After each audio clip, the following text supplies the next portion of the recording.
प्रिय रामायण प्रेमी भक्तों, अग्निपुत्र नील के हाथों प्रहस्त के वध का समाचार सुनते ही रावण क्रोध से तिलमिला उठा, किंतु थोड़ी ही देर में उसका चित्त उसके लिए शोक से व्याकुल हो गया। उसके मन में भय उत्पन्न होने लगा।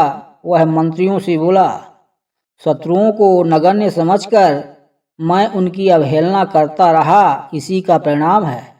प्रहस्त भी मारा गया। अब मैं समझता हूँ कि मुझे परमवीर कुंभकर्ण को जगाकर रणभूमि में भेजना होगा। केवल वही ऐसा पराक्रमी है जो देखते देखते शत्रु की संपूर्ण सेना का संहार कर सकता है। रावण की आज्ञा पाकर उसके मंत्री ब्रह्मा के श्राप के कारण सोए हुए कुंभकर्ण के पास जाकर उसे जगाने लगे।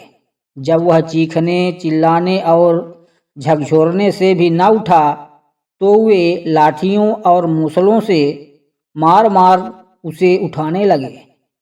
साथ ही ढोल नगाड़े बजाकर भारी शोर करने लगे, किंतु उसकी नींद न खुली। अंत में तोपों को दागकर उसकी नाक में डोरी डालकर बड़ी कठिनाई से उसे जगाया गया।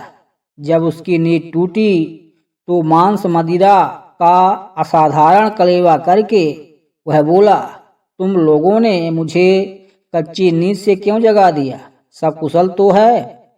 कुंभकर्ण का प्रश्न सुनकर मंत्री युपाक्ष ने हाथ जोड़कर निवेदन किया, हे राक्षस शिरोमणि, लंका पर वानरों ने आक्रमण कर दिया है।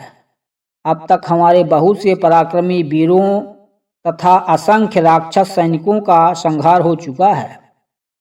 मारे जाने वालों में खरदूषण, प्रहस्त आदि महारथी सम्मिलित हैं। लंका भी जला दी गई है। ये सब वानर अयोध्या के राजकुमार राम की ओर से युद्ध कर रहे हैं।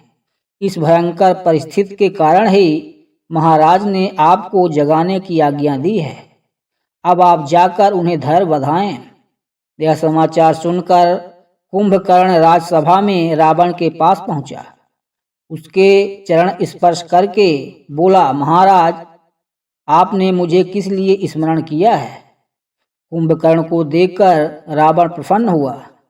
वह बोला, महाबली वीर, दीर्घकाल तक सोते रहने के कारण तुम्हें यहाँ के विषय में कोई जानकारी नहीं है।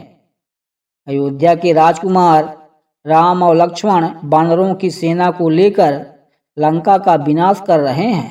उन्होंने समुद्र पर पुल बांधकर उसे पार कर लिया है। इस समय लंका के चारों ओर वानर ही वानर दिखाई देते हैं। प्रहस्त, खरदूषण आदि असंख्य वीर राक्षस सेना के साथ मारे जा चुके हैं। लंका में भय से त्राहि त्राहि मच रही है। तुम पर मुझे पूर्ण विश्वास है। तुमने देवासुर संग्राम में देवताओं को खदेड़कर जो अद्भुत वीरता दिखाई थी, वह मुझे आज भी स्मरण है। इसलिए तुम वानर सेना सहित दोनों भाइयों का संहार करके लंका को बचाओ। इसके अतिरिक्त रावण ने विभीषण के निष्कासन आदि की बातें भी उसे विस्तार पूर्वक बताई। यह सुनकर कुंभकर्ण ने पहले तो रावण को नीति संबंधी बहुत सी बातें कहते हुए बोला, भैया, आप भाभी मंदोदरी और भैया विभीषण द्वारा दी हुई सम्मति के अनुसार कार्य करते तो आज लंका की यह दुर्दशा न होती। आपने मूर्ख मंत्रियों के कहने में आकर स्वयं दुर्दिन को आमंत्रण दिया है, परंतु अब जो हो गया सो हो गया। उस पर पश्चाताप करने से क्या लाभ? अब आपके अनुचित कर्मों के फलस्वरूप उत्पन्न भय को मैं दूर करूंगा। मैं उन दोनों भाइयों का वध करूंगा और दुखी राक्षसों के आंसू पोंछूंगा। आप शोक न करें।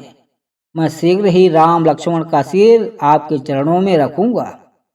भक्तों, आगे का भाग देखने के लिए कृपया चैनल को लाइक और सब्सक्राइब कर लें।